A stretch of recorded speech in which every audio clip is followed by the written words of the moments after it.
Hi students, இப்போ நம்ம பார்க்கக்கூடிய ஒரு சிம்பிளான ஒரு கணக்கு. எடுத்துக்காட்டு 4.5. சோ இது அடிக்கடி கேட்கலாம், முக்கியமான ஒண்ணு. என்ன அப்படிங்கறத பார்ப்போம். ஒரு பளு தூக்குபவர் அப்படின்னா உங்களுக்கே தெரியும், வெயிட் லிஃப்டர் இல்லையா? வெயிட்டை வந்து லிஃப்ட் பண்ணக்கூடியவர்.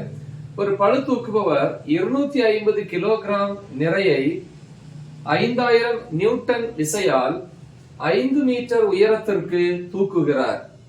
கொஸ்டின் என்னன்னு பார்ப்போம். ஃபர்ஸ்ட் கொஸ்டின், பளு தூக்குபவரால் செய்யப்பட்ட வேலை என்ன? அடுத்து இரண்டாவது, புவியீர்ப்பு விசையால் செய்யப்பட்ட வேலை என்ன?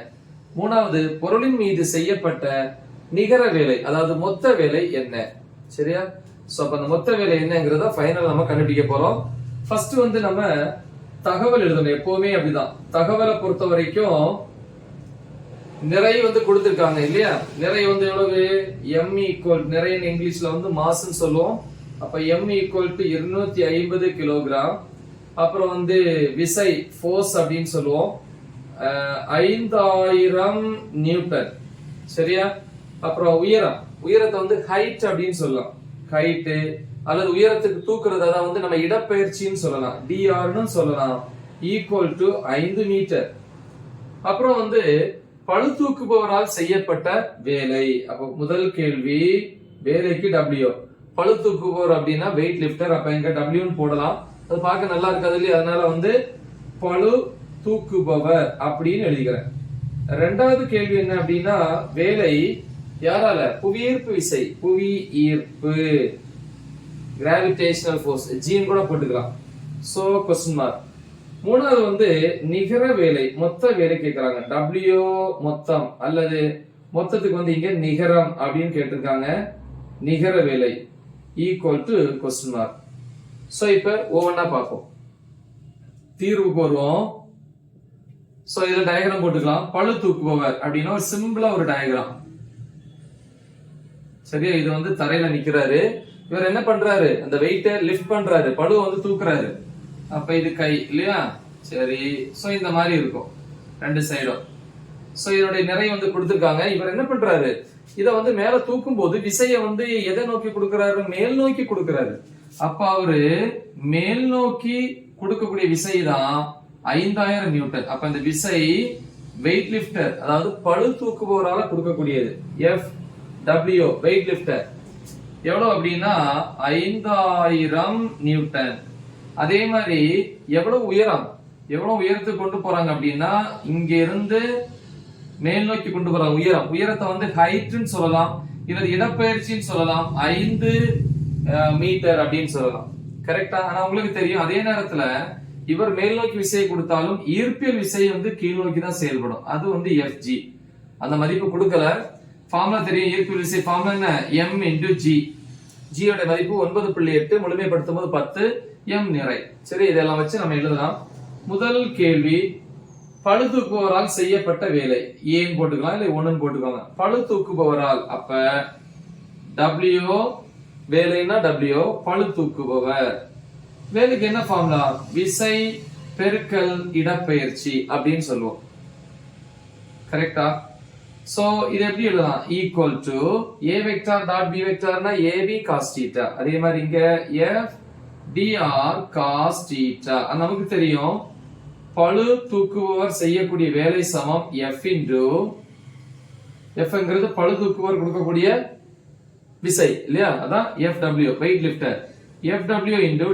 dr என்னது? இடப்பெயர்ச்சினாலும் உயரம் ஹைட்னாலும் ஒண்ணுதான். அப்ப dr வேணா h ன்னு போட்டுக்கலாம், இல்ல நீங்க அப்படியே வச்சுக்கலாம், into cos θ. சரி, எழுதுவோம். ஈக்குவல் டு அந்த வெயிட் லிஃப்டர் பளு தூக்குபவர் கொடுக்கக்கூடிய விசை மேல் நோக்கி எவ்வளவுப்பா? 5000 பெருக்கல் உயரம் எவ்வளவு? 5 பெருக்கல் θ. θங்கிறது எதுல இருந்து வந்துச்சு? இந்த ரெண்டுக்கு இடையில இருந்து வந்தது. அதாவது மேல் நோக்கி அவர் கொடுக்கிற விசைக்கும் இடப்பெயர்ச்சி அந்த உயரத்துக்கும் இடைப்பட்ட கோணம். பாருங்க, அந்த ரெண்டுமே ஒரே திசையில மேல் நோக்கி இருக்கிறதுனால ஒரே திசையில இருக்கும்போது θ மதிப்பு என்ன? 0 டிகிரின்னு படிச்சிருக்கீங்க இல்லையா? அப்ப cos 0 டிகிரி. cos 0 மதிப்பு 1. அப்ப 1 × 5 5, 5 பெருக்கல் 5 25 into 10 power 3 ஜூல், அதாவது 25000 வரும். சோ அப்ப பளு தூக்குபவர் செஞ்ச வேலை, பளு தூக்குபவர் எவ்வளவுன்னா 25 10⁻³ கிலோ ஜூல் அப்படின்னு எழுதலாம். சரி, அடுத்து ரெண்டாவது ஈர்ப்பு விசையால் பாத்தீங்களா, புவியீர்ப்பு விசையால் செய்யப்பட்ட வேலை W, புவியீர்ப்பு விசையால் செய்யப்பட்ட வேலை. அதே ஃபார்முலா தான் பொதுவா F வெக்டர் டாட் dr போடுவோம், அது இப்படி வரும் இல்லையா? அப்ப F dr cos θ வரும் டாட் ப்ராடக்ட் போடும்போது. ஆனா இங்க வந்து ஈர்ப்பு விசையால வேலை கேக்குறாங்க. அப்ப இங்க Fg ஈக்குவல் டு Fg அப்படின்னா என்னது? mg. dr க்கு என்ன போடலாம்? இடப்பெயர்ச்சினால உயரம்னால ஒண்ணுதான், h cos θ. சோ W புவி ஈர்ப்பு அப்படின்னா புவியீர்ப்பு விசையால் வேலை சமம் m மதிப்பு என்ன? நிறைய வந்து 250 பெருக்கல் g மதிப்பு 9.8, முழுமைப்படுத்தும் போது எவ்வளவு? 10 பெருக்கல் ஹைட் உயரம் 5 பெருக்கல் cos θ எவ்வளவு? இதுதான் ரொம்ப முக்கியம். இப்ப பாத்தீங்கன்னா பளுவை வந்து மேல் நோக்கி தூக்குறாங்க, அவர் மேல் நோக்கி தான் தூக்குறாரு. ஆனா ஈர்ப்பியல் விசை கீழ் நோக்கி இருக்கு. சோ அப்ப இந்த ரெண்டுக்கு இடைப்பட்ட கோணம் எவ்வளவு? 180 degree. cos 180 degree equal to 250 பெருக்கல் 10 2500 பெருக்கல் 5 பெருக்கல் cos 180 மதிப்பு என்ன? -1. இப்ப இதை பெருக்கினீங்கன்னா 500 தான், 5 பெருக்கல் 0 0, 5 25 5 மீது 2, 5 2 10 2 12. இப்ப இந்த மைனஸ் இருக்கா, மைனஸ் முன்னாடி போட்டுக்கலாம், ஈக்குவல் தள்ளி போட்டுப்போம். சரியா? சோ அப்ப இங்க எழுதிடுவோம்.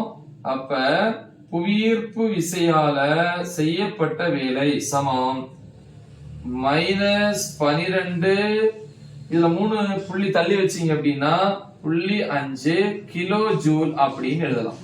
இங்க கிலோ எழுதினால அங்கேயும் கிலோ. இனி என்ன கேக்குறாங்க? பொருளின் மீது செய்யப்பட்ட நிகர வேலை. அப்ப மூணாவது நிகர வேலை, வேலை என்ன? W நிகர அப்படின்னா நிகர, அது நிகரம் ஈக்குவல் டு 2 என்ன பண்ணிக்கணும்? ஆட் பண்ணணும். அப்ப பளு தூக்குபவரால செய்யப்பட்ட வேலை பிளஸ் புவியீர்ப்பு விசையினால செய்யப்பட்ட வேலை ஈக்குவல் டு எவ்வளவு? இங்க 25 கிலோ ஜூல். கிலோ ஜூல லாஸ்ட்ல போட்டுக்கலாமா? பொதுவா இருக்கு. அதே மாதிரி இங்க பிளஸ் போடணும், பிளஸ் இன்டு மைனஸ், மைனஸ் என்னது? 12.5 பிராக்கெட்டுக்குள்ளே வேணா கிலோ ஜூல் போட்டுக்கலாம். அப்ப இஸ் ஈக்குவல் டு 25ல 12.5 போச்சுன்னா பிளஸ் 12.5 கிலோ ஜூல். அப்ப செஞ்ச நிகர வேலை வந்து பாத்தீங்கன்னா பிளஸ் 12.5, பிளஸ் போட்டாலும் போடாட்டாலும் ஒண்ணும் இல்ல, கிலோ ஜூல். இவ்வளவுதான். ரொம்ப முக்கியமான ஒரு சம், ரொம்ப ஈஸி கூட. நல்லா தெளிவா பிராக்டிஸ் பண்ணுங்க. மறக்காம இதை உங்க ஃப்ரெண்ட்ஸுக்கு ஷேர் பண்ணுங்க. All the best. தேங்க்யூ.